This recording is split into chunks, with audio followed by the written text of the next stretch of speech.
Hello and welcome to the Sidekicks Podcast. I'm Christian Vasquez, accompanied by Matt the Rizer, our director of sales, and yours truly, Colin O'Keefe. How we doing? All good, bro. I'm happy to be here with you guys. Both of you guys are podcast first timers, and I've been on here twice, so I guess I can say you're the seasoned vet. I'm the seasoned vet. I'm gonna try to do as good of a job as all the previous hosts. I got some big shoes to fill, but we're happy to be here. So, straight from practice. We had practice this morning. How was practice? It was good. It was a good day. We went through film, and then we got into some playing. So it was a nice session. It was a good session. So right off the bat, one of our questions this morning when we walk into practice, we got the social media team, was who would win in the Hunger Games, right? So they were telling me that you and Bradley got the most votes. How do you feel about that, bro? I think the team thought well. I think they made a good choice in choosing me as the winner and Brad. I think I have a lot of survival skills, and if you put me in that situation, I'll get real primal. Okay. And survive. So yeah, it was a great question. I'm honestly not surprised by those answers. I'm one of the people that said Brad, so that was one of the first people. But Why'd you pick Brad? His just personality. I think he'd be able to get through a lot of situations for sure. I believe it. They asked me because I didn't go to practice this morning. They said, "Which player do you think would win the Hunger Games?" And my initial thought was Colin. So I'm thinking right along with the team. So right on the money, bro. I guess what's up. I guess maybe being able to run around would help. Run away. I don't know. For sure. Did anybody say Ronaldo? He's a fast one. I feel like if we're going off of speed, like yeah, I think Blas would have been the sleeper. Not like I didn't think about it, but Blas would probably do some damage in a survival situation. Yeah, that's a big dude. Like, street smarts too. Yeah, it's the smart guy too, for sure. So, Colin, I know it's your first season over here with Dallas, and tell us a little bit about where you were before that. I know you were picked up in the draft, so tell us a little bit about your experience. Yeah, I'll talk about the draft. I thought the draft was a great event. You know, there was probably about 115 guys that were applied and selected for it. And by the end of it, they picked the top 33 guys. I remember sitting there in the draft, actually. I thought I was going to go first round to somebody because I thought I had done really well. And then, so that whole first round, I'm sitting there like, oh, it's going to be this team. Oh, I'm about to go now. And then the whole first round went by and I was like, oh, wow, okay, maybe I am super clueless. Like, I'm thinking too highly of myself, or I don't know. I was just like, okay, I'm off. And then the first pick comes of the second round and I hear my name for Dallas. And immediately I was like, all right, I can make this work. Like, because I already know my best friend, shout out to Jenga, he's from Fort Worth, like his whole life. So immediately I'm like, all right, I can link up with my best friend if I go to Dallas. So when I heard Dallas pick me, I was like, all right, we can make this work, with my personal life and everything. Because, right now I've been living in Miami, Florida with my girlfriend and my 3 dogs. So really passionate about them. I love them all super. And, so moving to Dallas was a bit of an issue, right? But we made it work, and I knew it was going to work.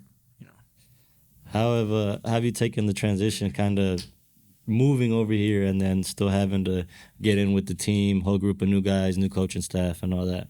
Yeah, I think it's important when you're a new guy. You kind of just got to put your head down and work, and not say much, because I feel like no one likes the new guy who comes in just chatting. At least I don't. I think you should just put your head down, do your work, and earn the respect of your teammates. That's the most important thing you can do. So I just tried to focus on that. For sure. Yeah. For sure. Well, you've been off to a good start, bro. Right off the bat, you got your home goal, and then you got another goal with against the other team this past weekend. I mean, that goal celebration though, gotta love it. Yeah, shout out the pro clubs guys. Like I said, we're Quit the Game FC. We got all my brothers, all my best friends. We play pro clubs every day, so that celebration was dedicated to them. And shout out Hex Gaming, one of our owners, right? Yeah, absolutely. So That's like one of the biggest gaming people in the world. So yeah, he's always up there. It's always great to have him in the house. And I hope he checks it out. Hope he super supportive. So let me ask you all this. So obviously I'm not a player. Do y'all go into a game with the mindset like if I score a goal, here's what I'm going to do? Because some of the times I see in the NFL, I've heard like they script this stuff at practice. Do y'all go into a game thinking if I score a goal, this is the celebration I'm going to do, or is it kind of just spur of the moment? I mean, you got more goals than me this season for sure. So for me, I had definitely like thought that one out. I knew I was like, if I score, I want to do this celebration. So, but sometimes in the heat of the moment, you forget, or there's certain situations in games where things can change, right? Like my first goal of the season, I had something planned, but the goal wasn't a quality goal. I didn't like it that much. Like it was a goal, goal's a goal, but I didn't really think it was that good of a goal, so I didn't celebrate as hard as I wanted to, maybe. And then there's other situations, like if your team's losing 10-1, you probably aren't going to bust out a celebration, but the quality of the last goal I scored, and it was kind of pushing a comeback, I was like, all right, it's appropriate time, to go out there. And at the end of the day, you have to entertain the fans, right? Regardless, I guess if you are losing by a lot, at the end of the day, you have a job to entertain the fans, and, I think they appreciate that type of stuff. For sure. I think when I was younger, I played, midfield, and stuff like that. And now I'm more defensive, which, my situations are a lot more limited. But, last season, the only goal I got was away in Monterey in one of those games where we weren't doing too well. So, I got a quick little celebration, shout out to my brothers, What'd you do? I celebrated with one. I did a heel click that my older brother used to do when he scored. So it was a shout out to him, and then I celebrated it with Esteban. So it was kind of like all three of us in that situation is what it was for. But when I was younger, I actually went to a gymnastics gym, a cheerleading gym, to learn how to do a backflip like Nani, that kick the moon, like a little gainer. So I went and I had a cheerleading coach teach me how to do it. And that high school season, like my goal celebration was that. So I'd love to score a goal at home. I might have to pull out the backflip. And that's what you busted out at summer camp, right? Yeah. That's you can bust out a backflip. Yeah. I have never seen this guy do a backflip, so I'm a little bit. I gotta question that. Like he's got it. I gotta see it. You seen it? Yeah. God, I could do a standing, or I could do like Nani, where he would do the two steps, 1, 2, and then the kick, like kick the moon. Yeah. That's really the one that I wanted to learn. That's crazy. You don't be like, you're nice at it. You're not worried about slipping nothing. No. You got that unlocked. How long you been doing that? It's been a long time since I've done it, but every time I do it, it's like more of a technique thing. I know that if I do the technique right, everything else is going to take care of it.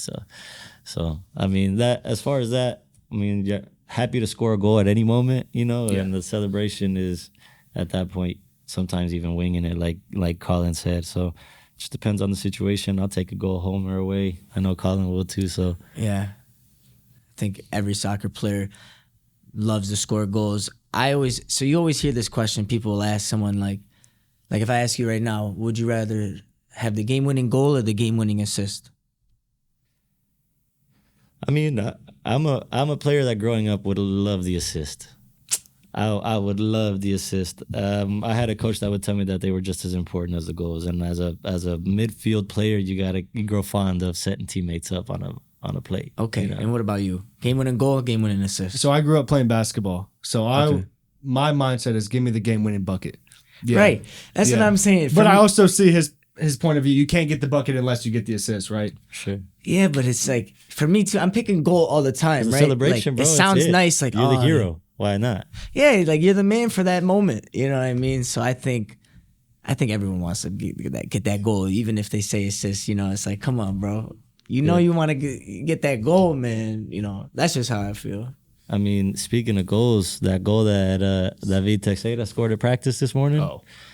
Oh boy. Yeah, he sniped that top corner. Just to have players like him and Blas, shout out David Teixeira and Blas Perez, to have players like that in training that just have that quality where any strike that they're gonna take, they're liable to bang it on you and make you pay for it is a privilege. It's an honor. It's a good time, bro. To back on that, like being new to this team and having guys like a Blas Perez, like for me, I've never been around someone with that big of a resume and someone who's played at such a high level. So seeing how he is on and off the field is truly inspiring, and it wears off to the rest of the team too. You know, he's always positive attitude, respects. He walks up to everybody when he comes to practice, shakes their hand. Like, it's something I've noticed, and I look up to it for sure. And I know he's been a big part of the shift in the culture for the team, for sure. Absolutely. I mean, they bring a lot of experience to the table, right? Him, David, Mo, right? Like, all of these guys are players that have played, you know, represented internationally, that played, you know, top level in this country and several other countries. So it's nice to just watch them work and, you know, to pick up on everything that you can, the little stuff from them, from the leadership, from off the field stuff to even, you know, the way that they think in certain situations. It's freaking fantastic if you ask me. You know, having players like that, we're growing from every day, you know, so it's badass. Yeah, and you don't want to get yelled at by Blas. He can get loud if you he'll let you know. Yeah, for sure. It is nice to keep some people at bay, and you mix all that with some of the indoor veterans that we have. You know, it's a good combination for us to be striding forward in the direction that we need to be going. Yeah, it does sound like a broken record, but we are step by step, game by game, figuring things out, and I believe we're gonna start putting some wins together. As much as, you know, it sounds like a broken record, but like, the environment's there, right? So any player that I've talked to that's stepping in, whether they stay or whether they come and go for a little bit, or they're trying out, or they're drafted, or they're traded, or whatever it is, they all say the same thing, which is like, I love, you know, the vibe. Why? Because everybody's saying what's up to each other. Everybody's joking around with each other. Like, we've known each other for a long time, even if we haven't, right? These are all, everybody here understands, okay, well, we're all in the same boat, and these are the brothers that we're going to fight with. So everybody's super cool with each other, which is awesome, right? So now I think if we can build on that, you know, it's going to be a matter of time, for sure. For sure. How often do y'all try to pick the brains of the Blases and the Moiseses throughout practice? Or is that something that just comes naturally? I'm a question asker. I don't care. I'll ask. Okay. Whoever it is, whether it's a coach or the player, sometimes I'll take, you know, one of the defenders with more year experience than me, and I'll say, hey, what would you do in this situation? And whether he, you know, is a great idea, or maybe he says, oh, well, I would do this and this and watch out for this, and I have to try to take it for everybody. But I would try to do it every day if possible, especially if I play that role. Yeah, for me, I don't really speak too much to Blas. I feel like maybe there's a little language barrier. I don't know. But someone I will go to is Jamie, you know, because he's more my position, right, and he's had such a, like, amazing career. So if I had some questions, I would go up to Jamie and ask him, like, hey, where would you, you know, what would your movement have been here? And he's always, like, you know, hooking me up with the good advice. So. Okay. One thing's for sure, it's always a good time with those guys. Yeah. Whether it be Blaster or Jamie or everybody like that, we always know what we're gonna get, for sure. So let's talk a little bit. Let's talk a little bit about BTS behind the scenes with our director of sales, Matt the Rizer. So what's the normal day look like for you? What kind of work goes into, you know, the sales? Typical day is just sending a lot of emails. I don't do so much cold calling, like trying to get people to buy tickets. My thing is, like, if you've been to a game before, the experience sells itself. Right. I feel like if we can get you in the door one time, you're going to come back. So it's just a lot of follow-ups with the groups, trying to get them out for whatever the theme is for that upcoming week. Deal with a lot of soccer associations in the area. I know you've brought in your teams to games before. So it's just a lot of outreach. Obviously, I can't do it alone. I have a great sales team that helps me. Shout out to Carmen and Stephanie. But yeah, just a lot of outreach to groups and try to get people to, you know, pack the stadium, which at the end of the day is my goal. I obviously can't control what happens on the field and off the field, but I will say, like, through 5 games this year, we've increased our attendance by like 700 per game. So shout out to me. Hey. Shout out the Rizer. Let's go. Rizer. What are we averaging? What are we averaging? Before this last game, it was a Sunday at 3 p.m. and the snow messed it up. It was like 2,200. Okay. And last year through 4 games, we were at like 1,540. So hell yeah. 760 increase, I think. Yeah. I mean, it sounds like y'all been putting in a lot of work, Yeah. on the front and the things, even when we're not in season, to make sure that things are rocking and rolling. Yeah. Who on the team bothers you for the most tickets? Ooh, that's a great question. That part of me is kind of guilty. I'm like, No. that. I would say, and bother's not the right, like, who asked me for the most tickets? It's probably just because I think he's so new and has a big following. I think it's Moises. Okay. But Rafa brings a lot of people too. Okay. Really? Yeah. I can see that. Yeah, Moises or Rafa. You always have the Rayados kids, Rafa's kids, or Rio. Rio's probably the most annoying one with it. Why does he do it like last second? Yeah, The he'll game- ask me on for game tickets day? and then like game day at like 5 p.m. I'm like, Rio, come on, bro. I feel that. Yeah, he's at the box office. I'm like, come on, man. They're like, can you send them? I'm right here waiting. Yeah. I'm right here waiting. No, How long you been with the Sidekicks? year and a half. Yeah, 2 years in August. So yeah, year and a half. I enjoy it. I like it a lot. So Well, cool. Pablo got a video pulled what up is for this? us. Oh, so I heard about this. I know you guys probably did too, but the Alaskan Airlines flight, whose door flew off in the middle of the flight. And nowadays, we're in 2024 now, so of course we got video of it. And everybody looks so calm in the video. Okay. First of all, I thought you're supposed to get sucked out, like in the movies. But so they weren't high enough. Okay. Right. So my girlfriend's a flight attendant, and she kind of was like talking about the protocols that goes on while all that stuff is going on. And she was like, well, I mean, they handled it really well. Everybody put on their mask quickly and they buckled up, so nobody got hurt. They weren't at a height that was like extreme pressure to sucking everybody out. So they were, I think, mid. I don't know if it was takeoff or landing, but they were like halfway there. Someone had to have opened it, right? Like someone opened that, or it just accidentally opened. I was hearing that it was like screws on a plane, that it just was poorly manufactured. And then as it got further and further, it was like the regulations to check the work of the person that was manufacturing were like almost non-existent there too. So it was just kind of like, okay, well, let's put this door in, and never had any issues with it up until right now. But that's some scary. I don't know. I think somebody wanted to go skydiving and didn't say That's what I'm anything. saying. Yeah. I would expect that on like a Spirit. I mean, is Alaskan like a Spirit? Yeah. Yeah. Like that's Shout like out- that's what you shout out that's what you Spirit pay Airlines. for. Yeah. You know, Yeah. like you're buying a Spirit flight. The door might fall. You're getting on Yeah. the plane, you feel like that's gonna happen. You're like, The bags are gonna fall from overhead. You mean it's It's that's crazy.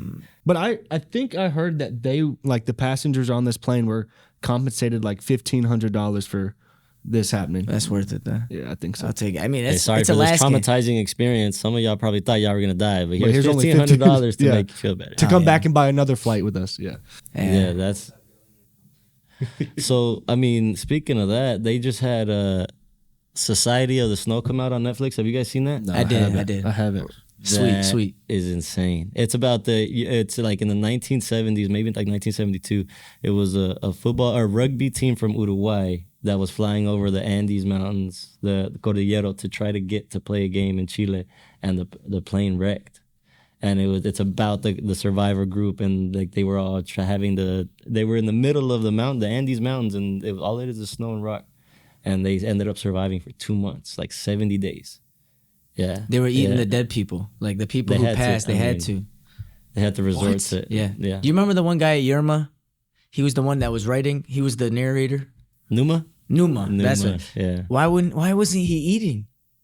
He just refused. He's a fool. He was refused like to he eat. was like on some moral Yeah. what's the word? Like a dilemma to eat the humans. And everyone's like munching it. Like at the end of the day, I'm munching. I don't care. Yeah. I'm sorry. Yeah. I have to. And this guy wouldn't. I completely understand. I think at first you'd have to like fight it. They think that, well, they don't think. They know that there's a search team, and then they find a radio on like the 10th and the 11th day, and they hear on the radio that they couldn't find anything, so that they're done searching for the next month and a half. So then they literally heard them announce that they were stopping all rescue efforts. So then once they got to that point, they were all like, oh, well, now we really have to try to survive because they're not coming for us. So I think it's crazy because it's that situation, life or death, right? You think about it and it's like everybody's like, oh, well, I would have survived that. I would have been cool. I would have survived that. That's why you would have, Hunger Games. I would have been one of them guys to say and go. So a lot of people that's how it ended. These two guys said we have to make a move, and this one guy was so confident. He's like, I know there's land or something, like a village, if we just go. And so he packed up bags of human flesh, him and 3 people, and then one guy had to turn back because there wasn't enough food. So he gave them the food. They end up finding a guy on a horse at the river. They end up making it. So I need to watch it. It's a true story. Sounds really good. It's a true story. Okay. If you're into really true stories, I'm really big into true crime shows. Me too. Like Criminal Minds. What? Wait, whoa, I'm tripping. That's not true, but I love Criminal Minds. Forensic Files, any sort of documentary, scandal, sports scandals, anything. Yeah. Mafia, crime. It's just the way that they captured, I think, everything. They did a really good job all together. The casting looked just like the guys. Because, they had pictures. They had a camera when they were out there, so they have pictures of them being stranded. Oh, he's pulling it up right now. They got, they got pictures of them being stranded. They got pictures of them being rescued. And then you can compare the side-by-side who they cast and how they played it, and it just all around really well put together.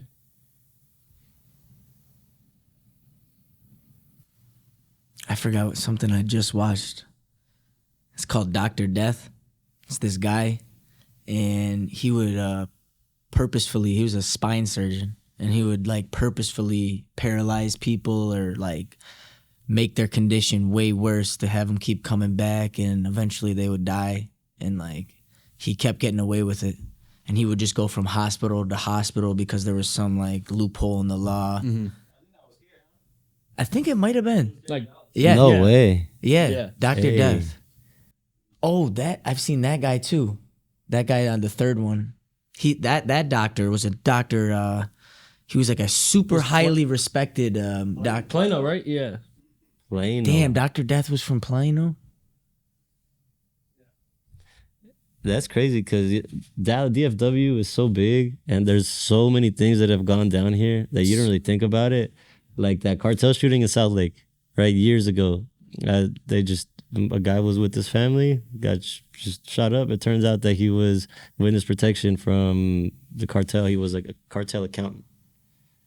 And someone pulled up on him? Yeah, somebody pulled up on him and Swiss cheesed him. Damn. With all due respect, but at the end of the day, he was on the run from stuff that he had done in a previous life. Right. And the witness protection couldn't stop?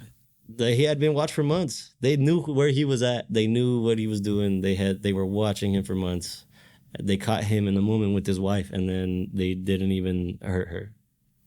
They did it in front of her. She was in the driver's seat, and he was in the passenger seat, or vice versa. But that was it. How far away is Waco from here? Because probably an hour. An hour. Because I'm from New York, and all you hear about is Waco, Texas, and what had happened at that shooting, the cult shooting, right? The cult stuff. Another thing, yeah, for sure. There's some. Texas is like its own country almost. They were prepared for war. That's what I'm saying. Like strapped to the teeth. Bro, that guy was tripping. Enough to get all those people to follow him and to just blindly, do what it is that he said. And it's happened a lot. You talk about those documentaries, but a lot of them have been coming out lately of all the different people that were able to get control of, people like that, right? Like the mother, was it the mother god, a godmother one? She had all her people thinking that she was God and she was a female god, and that Robin Williams was going to descend from a spaceship to come pick her up once she passed away. She died, and they kept her body in the house, in her bed, waiting because they were expecting Robin Williams to come descend in a UFO to come pick her up. Yeah. It happens. People were able to convince How other people. though? What to is the follow science him. behind that? What do you call that?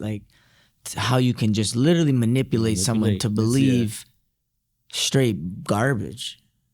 I don't know. That blows my mind. Could never be me. No. Getting manipulated like that. It's super interesting how it works, right? How the mind works, right? It's the psychology behind being able to influence all these people, even though what you're saying is nonsense sometimes. I'm thinking about switching over to the Premier League, but I haven't been watching as much as I want to. Like I normally, because a lot of the times we're busy on the weekends, Saturday or Sunday with some training or we have away games. Yeah. So I'm normally up early trying to just watch any Premier League team. My team is Liverpool, so I think we're top of the table right now. I think we should be still top of the table. So haven't been watching as much as I want to, but I had to do the shameless Manchester City plug, you know, with that Oscar Bob game winner the other day. Oh man, pure class. KDB back. What? So you're a Man City fan? You're saying? Yeah. Man City fans are the worst fans, hands down. Hate City fans. I don't actually hate City. It's more just the fans. Like they play beautiful football. Hater. But that's fine. I am a hater. I'm also a Haaland hater. Big. Like Liverpool, he right? ain't doing nothing. Liverpool, right? Yeah. Okay. Haaland, where's he been? You know, like with no De Bruyne, he ain't the same. So he's a tap-in merchant, hands down. I think Julian Alvarez is better than Erling Haaland. Oh, and your favorite player might potentially go to Liverpool. Is that what's going on? Mbappe? Oh, that would be... So it's that Mbappe-Haaland beef, and you're about to get him over there. It might be nice to see them go against each other in the Premier League. Yeah, I mean... You know, City, that game was sick, the Newcastle City game. I was hoping Newcastle would have won because that's just drop more points for City. Points, pulled it out. I thought they pulled it out. That touch, the way he beat the keeper at the end. Yeah. Beautiful. I know Jack Grealish is sick, sitting on the bench. Yeah. Because he got Jeremy Doku starting, and then he subbed Doku and brought in Oscar Bob. And then he goes and scores. So now Grealish is like, I'm not touching the field in a minute. You asking the wrong guy. You start talking about Premier League with me. I know nothing about. Yeah, I'm a basketball and baseball guy. Fair enough. Yeah.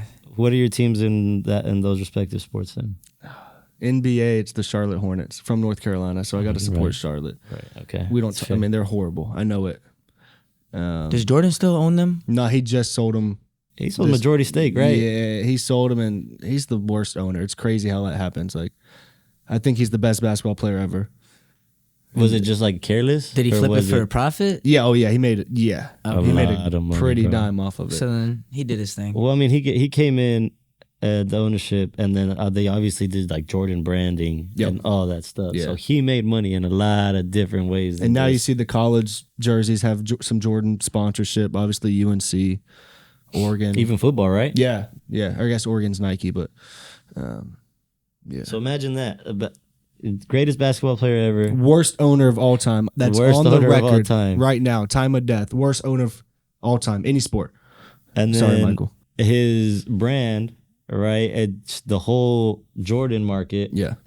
Just the Jordan market, and then they have their basketball. Now they have football jerseys, right? They had their hands in with the PSG kits, right, and soccer, and then now I'm hearing that they're gonna make golf too because Nike's getting rid of the Nike golf line. Yep. So then Jordan is gonna step in with their golf gear too, and so for you to be that big, that in one sport you were the greatest ever. You still own the team up until recently. Yeah.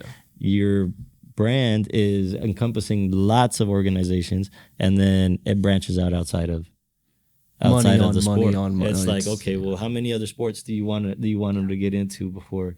Like, damn, I mean, Nike's probably raking in money too, though. Yeah. If y'all could be sponsored by any shoe brand, what would you say? Like, if you were a famous athlete who had a shoe deal, who would y'all sign with? I'm gonna go with Adidas. Ooh, that's a good one. Nike. I'd probably say Nike. I've always said Nike too. I grew up. I have narrow feet, so I wore the Vapors my whole life, and I love them. I love them. So it's just probably my foot is little, so it's probably the shoes that fit the best. So I'd probably say Nike, maybe something Mexican like Pirma, or back in the day we used to love the Pirmas, and I mean there's quite a few other ones that are making it big now, like Charlie. Charlie is a brand that started off, just one or two clubs. They hit it big with a TV show, Club de Cuervos, and then they just blew up. And now they have several Mexican professional, like first division teams, and then teams all the way over in Europe and stuff like that too. And it's a proudly Mexican brand. So. Okay. If you could be sponsored by one fast food company and that meant you got that food free for life, which one would you pick? Not a big fast food guy. I am. Like a cheap meal, Does Chipotle count as fast food? I wasn't thinking Chipotle. Like I was thinking Like more it has to like have a has to have a drive-thru? drive-through. Whataburger. For life, okay. Whataburger. I'm thinking because you got to eat breakfast and lunch, right? Yeah. It's got to be. Well, you go as much as you want. Chick-fil-A Oh, wow. or Taco Bell. Ooh. Yeah. Nah, Chick-fil-A is a crazy pick. Those chicken minis. Oh my God. What about you? I was thinking McDonald's, but then he brought up Chick-fil-A and my mind went nuts. So, and that seems like probably, I don't know if healthy is the word, but like the least unhealthy maybe, So Chick-fil-A would be dope. I would go crazy. That'd be tight. What's your Chick-fil-A order? Spicy chicken sandwich. Deluxe? Yeah. Good man. Diet right lemonade, large fry. That right there. Yeah. For sure. And the waffle fries. Like what a unique thing that Chick-fil-A does, Like you compare them to all these other fast food companies. McDonald's is the goated fry. I think, I right? agree. Yeah. And then like, Burger King, Wendy's, to me, it's like whatever. Their fries are all just kind of mid. But Chick-fil-A, switching it up with the waffle fry, I think is one of the biggest game changers in the fast food league. Most slept on fry, Arby's curly fries. 100%. Never really had them. Now that I think. Because like who goes to Arby's, right? That's what I'm saying. Nobody goes to Arby's. Yeah. Nobody. Yeah. If you go to Arby's, like if we get in the car and you be like, yeah, hold on, I want to run to Arby's real quick. I'm gonna ask just to get out the car. I'm not Like, going. run. Who Run goes to to Arby's? Yeah. You can run, bro. Swear to God, bro. No. That and the only other place I've like refused to ever walk into, like a Long John Silver's. Never done it. Yeah, Never. I don't. Yeah, I can't do it. Is that like fish sandwiches, right? It's like fast food fried fish. Yeah, fast food fish. Pretty much what it is. Not good. Yeah. Like I said, not a big fast food guy, but I think we all love fast food at the end of the day. So both of y'all got questions. I got one for you guys. If I handed you a box with everything you've ever lost, what would be the first thing that you would look for? That's a great question because I think about like all these outfits I've had and I'm like, where did that piece of clothing go? Or where did that shirt go?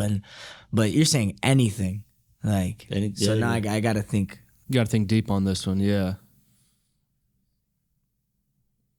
Ooh. Okay, I know what it'd be. If I could find this video camera that me and my brothers used to make like funny home videos, that would just be like probably the best thing to see me and my brothers as like 8, 9-year-olds. We used to like we had the camera you'd hold and you'd have to put the thing in. Yeah. And then you'd upload it to a computer or something. And I just think finding those videos would be hilarious, and me and my brothers would enjoy watching them. All my family would think they're hilarious. We used to do funny skits, like we thought we were hilarious. So that's what I would try to find. One. Okay, yeah, it's a good answer. What about you? He kind of sparked this idea, but like my middle school iPod, like the songs I would listen to like on the bus or like walking in the halls, just like old school Lil Wayne. Yeah, like yeah. You know that meme, that guy, he's on like Instagram Reels.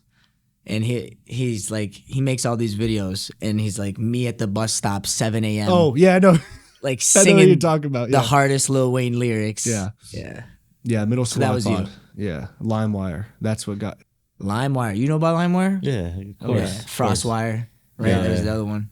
Yeah, my RIP, my mom's computer. Seriously, Yeah, I think that was like the hardest I've ever been yelled at. Is like when they found out viruses were on the computer from LimeWire. Yeah. Oh, and then you get the message, right? Yeah. And it's like you download the song and you're like, yes, I finally found the song I'm looking for. And you click play and it's like, I did not have sexual relations with that one. Yeah. Okay, well, there goes that. Yeah. Probably downloaded a virus right there. Be like, Mom, I swear it's just the music virusing up the computer. Like, Yeah, but I think for me is my favorite pair of studs, my favorite pair of cleats I've ever had. They got stolen. So if I've ever got a box with everything I've ever lost, first thing I'm gonna dive head first and look for those CTR 360s, first model, all charcoal gray with the green swoosh. Favorite pair of cleats ever. So that's probably what I look for. That's a good question. It's a great icebreaker. yeah, I didn't know where you were going with it. When you said Yeah. box, I was like, is he talking money? Like a box with this? Or you ever seen that one that's like, if you push this button, someone dies, but you get $1 million every time? Would y'all push that button? No. Yeah, yeah. No, it's someone you don't know, bro. Like, So listen. what if somebody else had control and the person that they didn't know Was one of your people. you or one of your I people? wouldn't know why I died. I just died. For somebody else to have $1 million? I just like, for me, okay. Don't try to make me out to be a bad person or nothing here. It's But he hypothetical. said, you know what I could do with $1 million? So listen. The thing is, a box and it has a button, and someone random on the earth dies, but you get $1 million. So you're saying no right away? You don't Yeah. like. And there's 7 billion people on the earth. What gives me the right to take one away? That's fair enough. Yeah. Nah, I respect that For $1 decision. million. That's a respectable decision. Colin's gonna be like Double it. smashing it. Yeah, give it to the next one. Yeah. Fair enough. I know. It's these are tough ethical situations we get put in. Yeah, that's a tough one. I mean, He's end just of trying the to day- make his Hunger Games mission a little bit easier. yeah. Yeah. Yeah, I might have to change my answer. He's cutthroat. Let's Also go. a gamer. What we hear, what we see. Yeah, tell Hex to hit me up. We can I'll see if does he have a FIFA team? Or what? You might be able to ask him on February 15th. Okay. Next night, Optic Hex night. I'll connect him with our And best you're gonna be player. sporting one of these. Oh. Bring that out here so we can see. Oh, are we not supposed to show it? Or Oh. we guess- It's fine. It's fine. Oh. This is dope. Exclusively. The 19th? At the arena. 15th. 15. It's That's awesome. dope. Yeah, that's nice. Wait. I want to Oh, see it. I thought you seen it. My fault, Poppy. I was giving it to Christian. Yeah, we got like 2 guys on our FIFA team. I think. Optic Hex Night, February 15th. See you there. It's gonna be packed. Clip. Get your tickets now. Sick. Nah, that's dope. It's tight. With a little retro stitching, a logo right here in the chest. That's what's up. Yeah, the materials. It is different.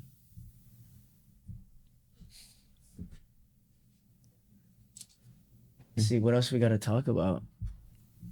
How great the social media is. Sidekicks. It is pretty good. They do their job well. Their social Oh my media. God. Go Sidekicks official. It's amazing.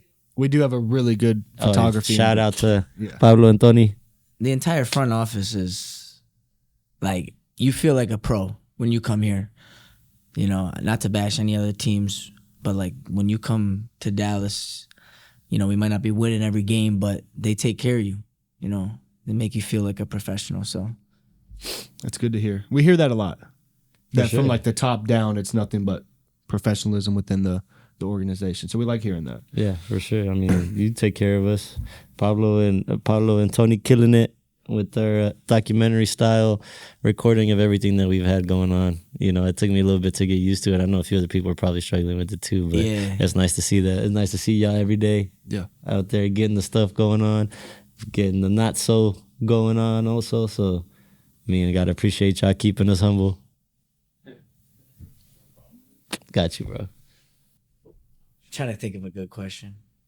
If you could go pro in any other sport, what would it be? if I could go pro in any other sport, I'm choosing basketball. I love basketball. Like, that was my sport. Okay. Basketball's fun. I'd say something like WWE. Oh, Something like that. Go have some fun jumping off the top rope. You know. What would the fit look like? Growing up, like a Rey Mysterio fit. Growing up, Okay. it was all booyaka, booyaka. You're not doing the speedo, you're doing the pants. No, yeah, I'm doing the pants. I'm doing the mask. Out there jumping off the top rope. You know, I would do something like that. When we were younger, Esteban and I, we like had a trampoline. Oh, that was like our thing. We would just go out there and just jump for hours. Yeah. So then when we hit the WWE phase, we were out there practicing wrestling moves on each other and we were doing flips on each other and all that Hey, stuff. why So- don't you speak on that a little more? Because I grew up with a lot of brothers and siblings too. So you did too, right? Yeah, yeah. And what was it like always having someone to play with or hang out with? You know, you probably had so much to do. Yeah, it was just, as a kid, there was no being bored because it was like me and him. And even if we were bored, because we're close in age, right? We had three of us. Gio, my oldest brother, he's 5 years older than me. And then myself and then Esteban. And we're within like a year and a few months apart. So there's no point in my life in which I was like remember being, you know, Gio and me. So it's like ever since I can remember, it's all three of us. And, you know, we would be bored and then in a matter of seconds find something to do, find something entertaining, whether it was like doing something imaginary or something extremely active. Like if we were locked in a room, somehow we were entertained. We were counting, you know, hairs on the carpet or whatever, chasing each other around. And then if we were outside, there was no keeping us like under control. Did in y'all scrap? trees. We were in trees. We were, you know, climbing fences. Would y'all fight riding each our other? bikes. Yeah. I mean, all the siblings fight, so we would fight. Love that. But more than anything, we would just grew up real close. So it was one of those things where when we would fight at home, when we got tired of each other, but the moment we stepped outside of like the house, that was Of one thing that course. my dad like made sure was like, yeah, no, that's it. So I mean, anybody would pick on us if like, you know, I was the shortest one. So if anybody like would pick on me because of my size, then my older brother would jump in or whatever it was. So no matter what, I never really felt alone, you know? For me, like when me and my siblings would fight, there was like the unspoken rule: no face shots. Right? Did you have that? You know? Oh no, there was face shots. Oh, Like, okay. we We would be like, all right, because we don't want to tag each other up and then go to school the next day, and you know. Tell me why, like, there was several points in which we would have disagreements, and then somebody would go grab T-shirts, and then T-shirts would be wrapped around hands, Oh shoot! Okay. and then the one that wasn't fighting would either be recording or reffing. That's how you do it. Because the disagreement was, okay, well, we're just gonna go to the garage and I think do that. that's a good way to handle it. Really. I don't think it was probably the best way to handle it, but we're all right. No, That's what I'm saying, We're all, like, we're it all turned out all right. fine. You got For brothers? sure. I have a twin sister. Twin sister. Oh, Yeah. interesting. What's that like? So wait, you both came out at the same time. Yeah. Don't- She's a little older. She's like, Like, 10 minutes. Yeah, something like that. Did she hold that over you? Yeah. But she's also like Damn. 4'11", so like she's tiny. Ah, okay. Yeah. But we were like best friends growing up. Yeah. We always had like mutual friends. So like her friends were over, my friends were over. Like it was Nice. always just like a lot of us just hanging out. Probably worked in your favor a few times. Yeah. Yeah, Yeah, for for sure. sure. And then not in my favor so much. Yeah. But yeah, still like my best friend. She's a cop now. So like That's dope. we always joke like Tight. if you were here in Texas, like you're not pulling me over. Like I'm getting away from you. But no, yeah, she's cool. Has a little boy. Oh, Just yeah. turned 1 in September. So got a little nephew now. So you're the Uncle Rizzler. Uncle Riz, that's right. Yeah. Tight. How many siblings do you have? I have one older brother that's full blood. I have a younger brother that's full blood. So my older brother's 27. My younger brother's 25. Then I have two other little sisters. They're full blood, like 20 and 21. So, and then I have a half brother. He's like 15. And then I got, I got step siblings. So I got like two older sisters that are step sisters, and then my younger step brother, who's like was like my best friend growing up, and then another stepsister. So like when we were at my dad's house, it would be like 10 of us deep. And I remember it'd always be funny. Like we would pull up to a McDonald's. It'd just be havoc, right? So my dad would just be like, all right, I need 12, cheeseburgers, plain, whatever. Like we never got to order nothing, but that was always fun. Like there was always something going down with that many people in one house. I would imagine. And where we lived was like right on the water, and there's just like a river right there. You go swimming, fishing. I fished a lot growing up. I was never really bored, growing up. That's tight. Yeah. That's tight. I mean, we were super outdoorsy. I don't know how outdoor can you be in the wintertime in Buffalo, New that's York? lit. That's one thing people like. It's lit, bro. Sledding. You go up to a big hill, go sledding, snowball fights. One thing we did a lot was football because you can tackle in the snow and it doesn't hurt. So we'd be active outside. And then if you were like a farm boy, we got farm boys out there. So, you could go in the sticks and hunt in the snow. We got lots of deer out there. So that's like something people do. And you can ice fish. We got the lake right there, Lake Erie and Lake Ontario. Damn. So That's cool. people fish out there. So you'd think you'd be, and there's skiing, snowboarding. So you're not, you could still get outside, but you had to want to go out there because it is cold. You just got to dress warm. Tight. I mean, I remember as a kid, we used to just jump out of trees for fun. Like play a game like who could go the highest and jump from the highest point. You ever do that? No. Like, bro, me and my brothers, there was this tree. It was like the perfect tree for this game. It was in our front yard, and it just like was a tree and then had this like thick branch that went like that. So, and I was like, I would go super high. In the snow? No. This was Oh. just straight in the ground. And so this was like, I mean, remember. we would jump out trees, but Yeah. that's funny, bro. Yeah.